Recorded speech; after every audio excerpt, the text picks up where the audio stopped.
Hello everyone, my name is Vernisa. Hey y'all, this is Jen. And this is our podcast, Speak Up. Hey Jen, how you doing? I'm good. How are you, girl? I'm doing pretty good. How's the new year treating you? It's been rough physically, but other than that, I've been doing good. How are you? Doing really good. The new year's been very positive so far, so I'm enjoying this. So, as you guys all know, this is our podcast, and me and Jen are best friends, and we put this together to use our voice to motivate people to overcome life's challenges through self-love and respect. Yep, that's always very important. And guess what, y'all? We made it to episode 3. Yes, can you believe it came so quick? Dude, seriously. So what are we talking about today? Oh, I feel like the ladies, even the fellas, they're going to love this one today. This is a really big one. Today, our episode is titled, You're as Beautiful as You Say You Are. Ooh, I like that. Yes, I feel like there's so much power in words and how we feel on the inside. I agree. Yeah, definitely. Sorry, you guys. You're going to be hearing me say I agree throughout this entire podcast. So. That's really the joke of the year. I agree. If you don't like it, oh well. Just know that we be agreeing with each other. Exactly. That's right. So, yeah, you are as beautiful as you say you are. Mm-hmm. So, we have to start today with beauty standards. Okay. How do you think beauty standards have changed throughout the years? If you want to get historical with the beauty standards. Obviously, we all know that it was mainly fair-skinned women who were represented. I would say not even that long ago, like maybe 10 years ago even, you would see really skinny, faired women at that. Mm-hmm. Like, it would mainly be a white woman, probably less hips than our average, Latina or black woman. And I felt like, personally, I didn't really have anybody to look after, as far as, like, beauty standards, because they all were different from me. I felt like if I didn't have, the small hips or small pelvic area or look the same from top to bottom, that I was kind of the odd one out, but that's all that was really offered in the magazines. I mean, what do you think? Yeah, everything had, like, a Eurocentric ideology behind it. I remember, at that time, like the Victoria's Secret Angels, all those things were in, like Britney Spears. We were, like, really young in the early 2000s. And, me growing up, as a thick woman of color, I used to think I was fat. Mm-hmm.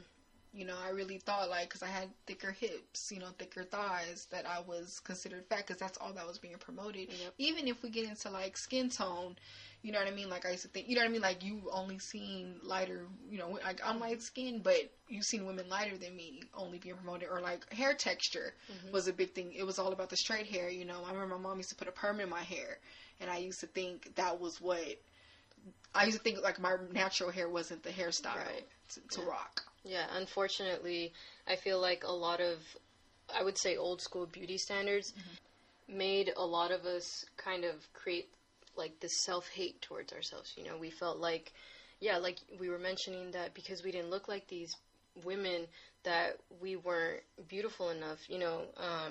Same here with the hair straightening. When I was younger, I used to straighten my hair all the time.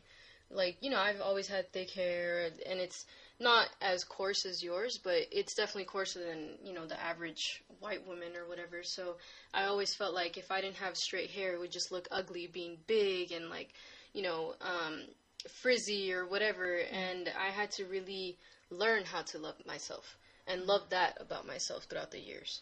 Yeah, and, like, even, like, if you look at, like, face structure, like, I had a homegirl, she had nice full lips, and when we were young in school, people used to call her fish lips. I used to think that was so mean, but it's like, it's crazy how things didn't change. Like, you know what I mean? You see people getting lip injections all of a sudden, so it's crazy how, some of the things we were teased about are now, like, a beauty standard in today's world. Like, one of my coworkers, she's, she's 4 years older than me, we're in two different age groups. And she just talks about, she's thicker. And she talked about how they didn't sell jeans in her size. Like, none of the jeans would fit her because she had a butt. Yep. You know what I mean? And same with us. Like, what was in style? The low-rise jeans. Oh, my goodness. I'm a thicker girl, so those type of jeans definitely did not complement my curvy shape. Definitely not. I remember when those jeans were in style, actually. I remember one time I was in 8th grade, and, you know, I put my leg on a chair to tie my shoe, and my teacher was like, you know, your jeans are really low. You could kind of see, like, your smile or whatever. That's what she would call, you know, the crack. But I knew you couldn't, but I knew that was a possibility because of the low-rise jeans, but they never fit, honestly. You know, with these jeans, like, they flattened our body. Like, we've always had the curves, so I felt like with those jeans, you know, we had more possibility of whatever it was hanging out. You know, like, all these body parts that probably other girls didn't have to deal with, you know, because they made those jeans for a reason, just like high-waisteds now, but still, they were not my favorite style. Yeah, same here. Like, I just remember, like, those elementary school, middle school being a time where I was teased a lot. Oh, as we call it, thunder thighs. You know what I mean? And it's like, I didn't think that was a problem. Like, what's wrong with my thighs? This is what I see in my family, you know, everyone around me. But what is the problem with me having thicker thighs than others? You know what I mean? So it's very problematic that, you know, beauty standards, you know, change over time, but they hurt a different crowd of women every time they change. Every single Even time. men too, you know what I mean? But someone's getting hurt every time there's some type of beauty standard being promoted. Yeah. No, that's the thing. I'm actually glad you bring that up because, yeah, now that curves are in, you know, the thicker lips, the full figure, you know, but small waist thing, now it's hurting the women who are naturally skinnier. You know, they are the naturally size 0, smaller chest, you know, maybe less waist, less booty area.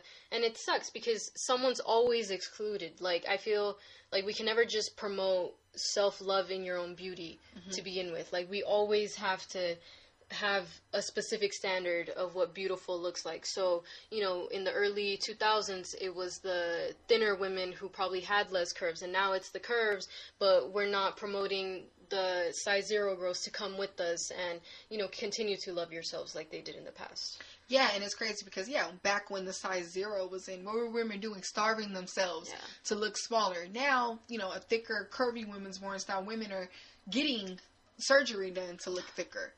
So it's like someone's always being hurt in the process, and I just hate that it's like that. Yeah, it's very true. Sadly, it happens. You know, like you mentioned with men too. Like, now that fitness is the craze and all that stuff, all these men are looking for ways to get bigger. You know, they're constantly going to the gym. They're taking all these protein shakes, and, you know, in an unhealthy way, they're trying to get bigger. I remember I was dating this guy a couple years back, and he was telling me how he wishes he could get bigger, but he knew because of his genes and just how he was structured that it wasn't going to be possible. He was a tall, lean guy. You know, he wasn't ever going to be the buff, you know, bodybuilder or whatever that he was aspiring to be. I remember at one point, like, we weighed the same, and he was so mad about that because he wanted to be bigger. He wanted to make sure that his arms were bigger and everything, which is cool, but it created something unrealistic for him that anatomically it wasn't going to happen. And it's sad because even with men, stuff gets trendy. Like, I've seen posts, like, on Instagram, you know, winter time's coming, get you a chubby dude. You know, this is coming, get you this kind of dude. Get you a dude who could pick you up. You know, tall dudes are in right now, short dudes. And it's like, we're constantly destructing our men also. You know what I mean? You see men having insecurities because of what's in, what's out, or, like, because of a model you see on the television. You know what I mean? So it just sucks that things are always, you know, changing. It can go from their haircut. You know, some dudes feel like they can't grow a beard, you know, that they're not good looking anymore. Because there was a time when, you know, no facial hair was in. But now, like, you know, men are trying to get beards. And the ones who can't get their beard to connect, you know, they're feeling like they're not attractive. Right. That's so very true. It's sad because then we hit the topic of, like, fetishization. You know, whatever's trendy, we're ultimately fetishizing at that moment. So now that curves are in, we're, you know, even us included, because we are curvy women, we're being fetishized. Like, oh, look at her, the small waist, the big booty, you know, the big thighs, all that stuff. Like, we're promoting this type of beauty standard that might not be realistic for everybody, but we're also showing these women, or us type of women, that that's all we can be. You know, that we're just beautiful and, in an unhealthy way. It's almost like animalistic in a sense, where it's like we just crave the woman body to be curvy like this, but because all she offers is something sexual. Yeah, and it's sad that it's fetishized like that. Like, I'm dead serious. There's plenty of times I'm walking down the street and random stranger men have came to me and went under my body and tried to reach for my thighs and hug me from the bottom of my waist. And I'm like, that. Why? Yeah, you've been with me when that happens. And it's like, drunk or not, that's not okay. You know, and it sucks that we have to walk around and our body parts are being sexualized like that. You know what I mean? And it's just like, when does this stop? You know, when do we just let people just enjoy who they are? No, seriously. There's this photographer. I know he does it for, like, the purpose of bringing out how we fetishize different people. But, like, you know, as you've been mentioning, like, tall dudes are in and get you a boob, whatever, because it's wintertime. We fetishize black men a lot. You know, and this photographer, he specifically only takes pictures of black men. Sometimes he'll take pictures of them with, like, their penis hanging out because we fetishize the black men's penis. You know, unfortunately, that has become something that's like, oh, you know, something that everybody wants or whatever. I'm not bashing anybody's preferences or anything, but make sure that you're doing it because you like it, you know, and not because you're expecting a man to have a certain body part or whatever. Or because it's trendy to be with the black man or something. Make sure that it's actually your preference. But it's so sad how we really do this to our own men. Yeah. And, like, being a black woman, like, just hearing, like too, just hearing about us are known for having our curves, known for having big breasts. That is always, you know, being used, like, when we're placed on a magazine cover. That has to be showing. That part of us, like, has to be held high, at a high standard. You know what I mean? And it just shows you that, you know, the power of the opposite sex voice tells a lot. You know what I mean? Because when you hear men start saying, "This is the kind of woman I want," and stuff, us as women start attacking ourselves, trying to fit into that. Or like us as women saying, we want a man with a beard, we want a tall dude, we want a dude with a large penis. That is going in men's ears, and they're feeling like they have to do, like, take certain pills to make their penis larger. And it's like, we're destroying the opposite sex with our voice. That is so true. Oof. Honestly, it's not just the men fetishizing the woman, it's also the women doing that. You know, like, we women, we can talk out of character too, as far as, like, what we want in a man. We want it to be sexy, tall, muscular, whatever, all this stuff. And that's fine to have your preferences, but realize that when it becomes almost like a well-known standard, these guys feel this pressure to fit into a certain category. Like, you know, as I mentioned before, that guy that I was dating, he hasn't been the only one who's told me he wishes he was bigger, like, you know, more muscular, whatever. I've dated shorter guys who wish they were taller and say that they wish they were taller because they want to protect me and all that stuff. And it's not fair, because then here I am walking around wishing I was skinnier because he's skinny, you know, so I wish I could fit into his arms better or whatever. And it shouldn't be like that. Like, yes, we need to give each other power and state our preferences, but we shouldn't make that the only thing that we're looking for. You know, because at the end of the day, you can get everything you want physically in somebody, but what does that matter if they're not treating you right? Exactly. And I'm guilty of that. Like, you know, I have a preference with the way I like men's hair. Like, I love it when they have, like, a nice clean cut fade. Like, that's always been my preference. So, like, a guy that used to like me, you know, he was like trying to, you know, get my attention for the longest. And I thought he was cute when he had his hair cut, but then he grew it out and I just did not like it. And I used to always like talk stuff like, oh, when you cut your hair, maybe you'll get a chance with me. And he cut his hair and he didn't get a chance with me. But it's just funny because, like, I'm even guilty of that. And, like, he felt like he had to look a certain way. You know what I mean? But it's okay to have your preference, but we have to understand the power of what we're saying and how we can affect somebody's self-esteem. You know? But that's the thing. Like we've been saying, you know, preferences are okay. Like, I'm sorry, we like clean-shaven men. Like, there's maybe men who only like women with short hair and we don't fit that. Whatever. Like, yes, it's good to have your preferences, but like you said, when it comes to affecting the self-esteem, that's when we need to stop ourselves, because that's when it becomes a problem. You know, that's where it's just mean. You know, there's also been problems about some people wanting someone to have lighter skin, you know, and this has created this whole, like, skin bleaching thing. You know, that thing's been around for a while, honestly. Or a girl feels like, you know, she has to look her best every single day, so the guy never sees her without makeup or whatever. Like, it's just really sad that we're creating all this pressure on each other. You know, a guy may feel like he has to have a clean fade or whatever every single week, you know, and he does this routinely because of the girl, not even because of him, you know, and the point to the point where the woman also starts wearing her makeup because of the guy, not even because of her no more. And it gets really bad when it gets unhealthy. Like, that's when I say unhealthy, I mean when it gets to the point where surgery is involved, where, you know, you hate yourself the way you look so bad that you have to go under the knife. Now, I'm not saying there's anything wrong with surgery. We all have our preferences for why, you know, certain people have preferences why, but when it's where you feel like you're not happy in your skin, that you got to change something about yourself, that's when it could be unhealthy. You know, we look at these injections, you know, we've seen lip injections, we've seen booty injections, and it's like with the booty injections, I seen a documentary on how that stuff is even unhealthy for you. They're injecting all kind of chemicals into your body, and these women are like literally killing themselves to feel beautiful or to fit that beauty standard. Because my question is, what if tomorrow big booties aren't in anymore? How do you feel with, you know what I mean?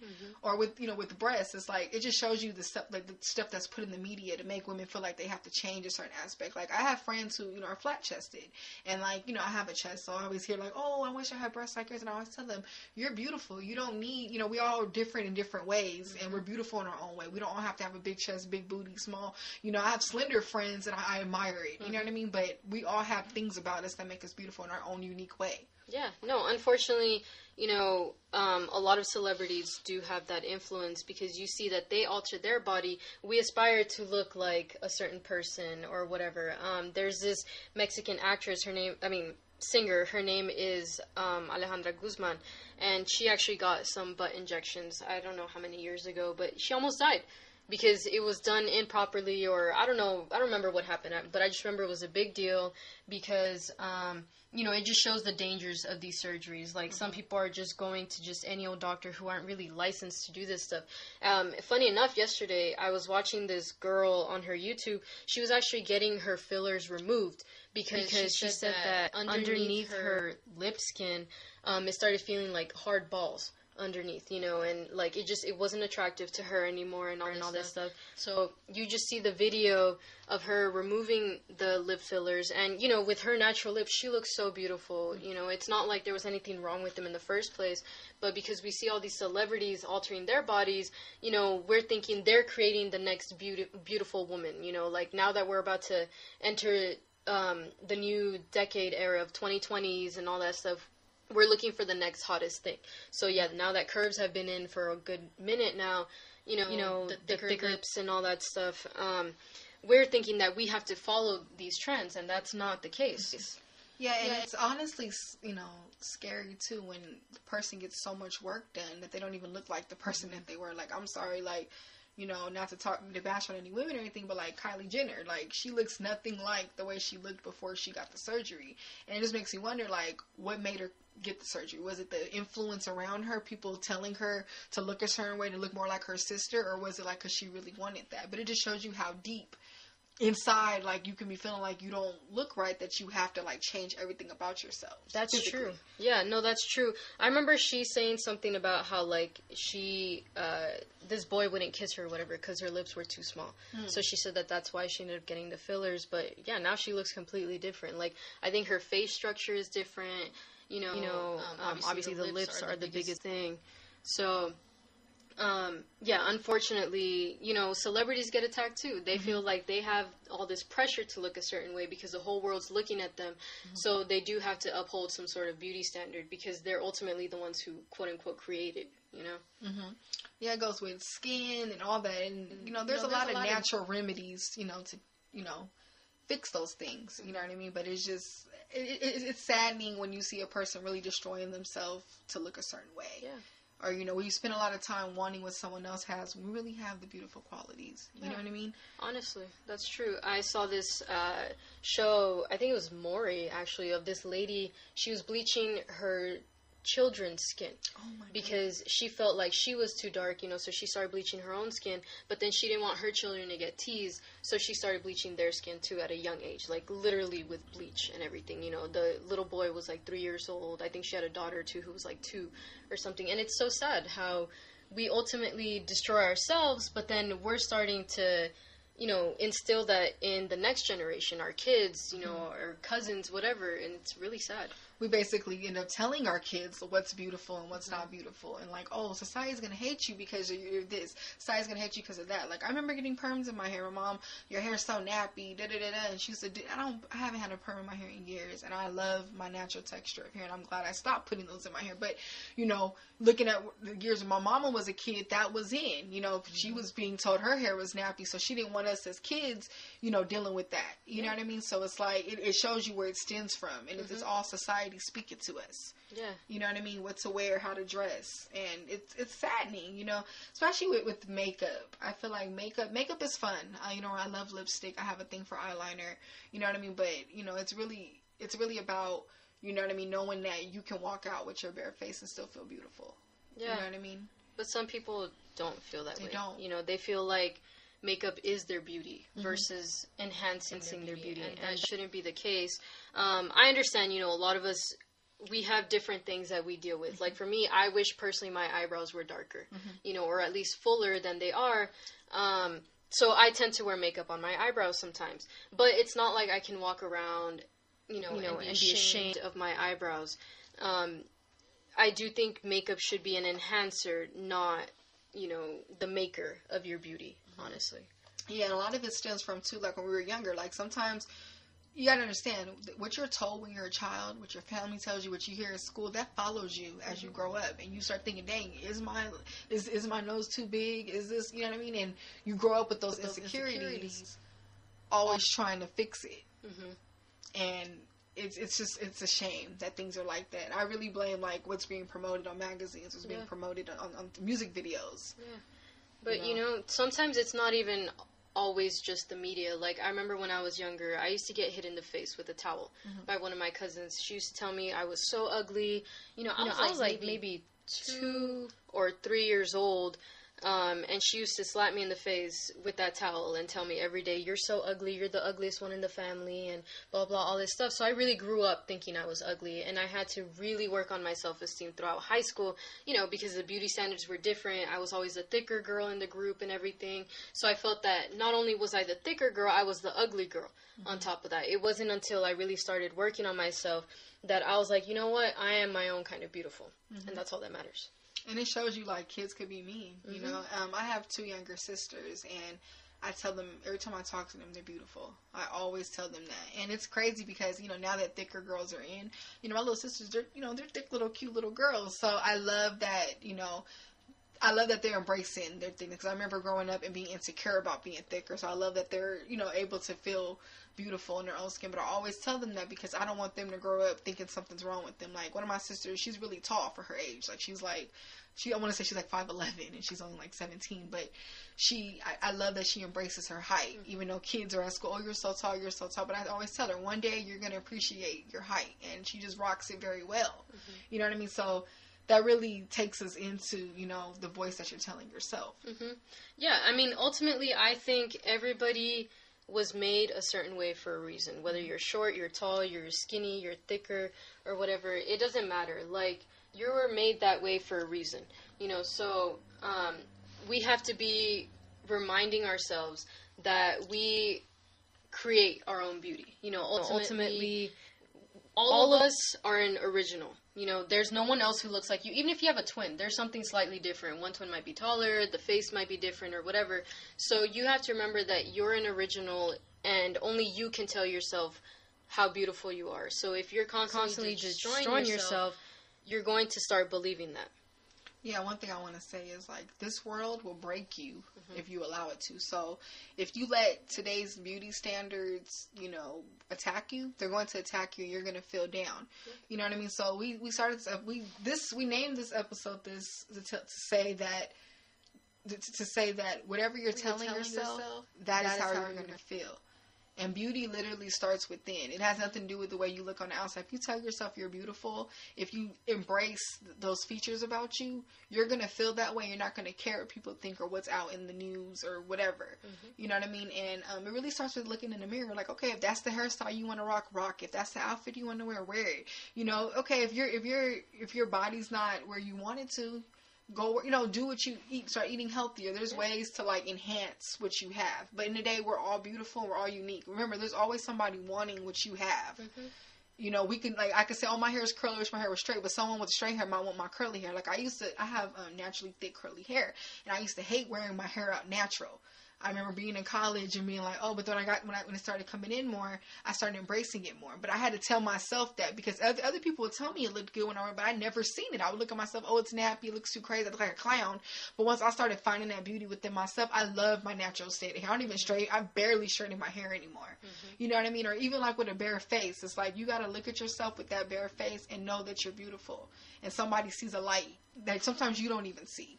That's right, baby girl. Honestly, as we've been saying, you know, you create your own beauty. I guarantee you, if you look in the mirror and we're just talking physical traits here, I guarantee you will find at least one thing you absolutely love about yourself. Like, okay, I bashed on my eyebrows earlier, but I like my lips. You know, I like how they look with and without makeup. Maybe you like how curly your eyelashes are, or you like your cheekbones, or whatever it is. I guarantee you'll find at least that one thing. And I promise you that one thing that you love about yourself, someone else is noticing that feature about you. And even if they're not, at least you noticed it. And if you've never noticed any feature about yourself that you like, look in the mirror and really find something that you like. Maybe it's the color of your eyes, or maybe you like how small your ears are, or whatever. It can be the smallest thing, but you need to find something that you love about yourself. And then when you get into the bigger things like your personality and everything, I promise you that is going to guide you towards your self-love journey. Like, that's going to tell you, you know what?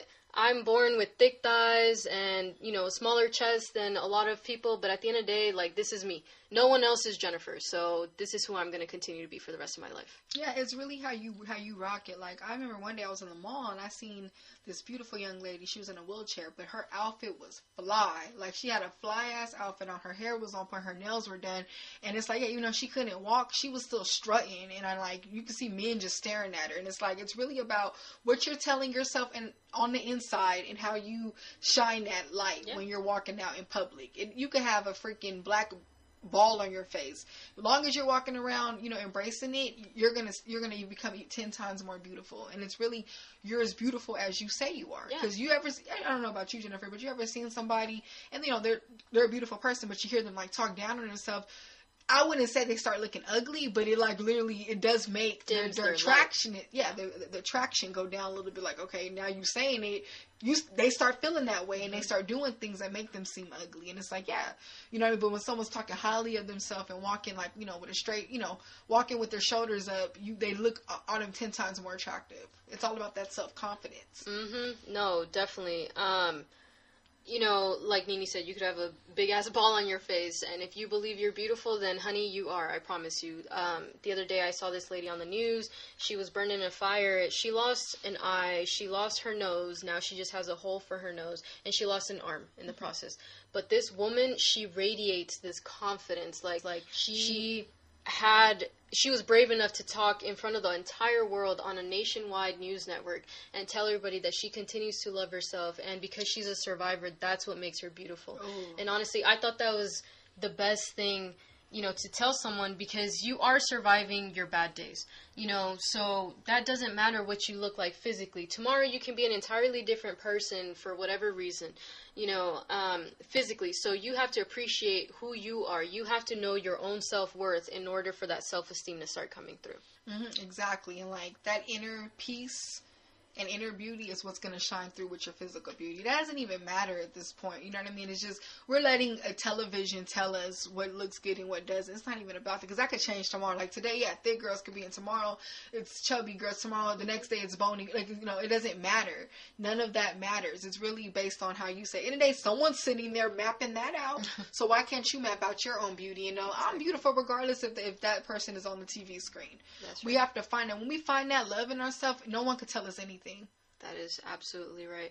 I actually really like how everything's coming out with this. I mean, I hope you guys have taken away something from this. You know, it's not an easy process. It never will be. And even if you may have your bad days where it's like you're not feeling as confident, because let's be real, we all feel that way sometimes. When I start to get bloated because my time of the month is coming, I don't feel as sexy, you know, but I'll admit my skin will start glowing or something, so I'll appreciate that. But you just ultimately have to remind yourself that it's a step-by-step, day-by-day process. I can say confidently that, yes, I'm learning who I am, but I'm still not completely there yet. Yeah, and if you have a certain hairstyle you want to rock, go ahead and do any lipstick you want to wear. Men, if you want to grow your beard out, you want to keep it shaved, you want to grow your dreads out, it doesn't matter. Do what you feel makes you feel good and look good. It doesn't matter at the end of the day, because somebody out there thinks you're attractive. Exactly. Trust me on that. Exactly. If you think you the shit, you are the shit, You the honey. shit. I'm going to go get some shirts. You the shit. Right. You know, you can put your beautiful on the wall. Some type of reminder, you know what I mean? Because it's like, it's easy to fall depressed when you feel like you don't look good. You know, I know a lot of people that struggle with that, and I just want you guys to know you have to find that light within yourself, because if you constantly let society dim your light's going to stay dimmed. So you got to find that light within yourself, turn it on, and not let nobody dim it out. That's right. Be your own support, because remember, you're only as beautiful as you say you are. Oh, great way to wrap that up. You guys, we appreciate you guys all for listening and being here with us for episode 3. We would love your feedback, so please feel free to comment on any of our posts. You could DM us any ideas that you have, anything that you want us to speak up on. Our email is speakupjv@gmail.com. We are also on YouTube, Podbean, and iTunes, and we will be coming out on Spotify very soon. We love you guys. Thank you so much for the support. We love you. Take care. Bye.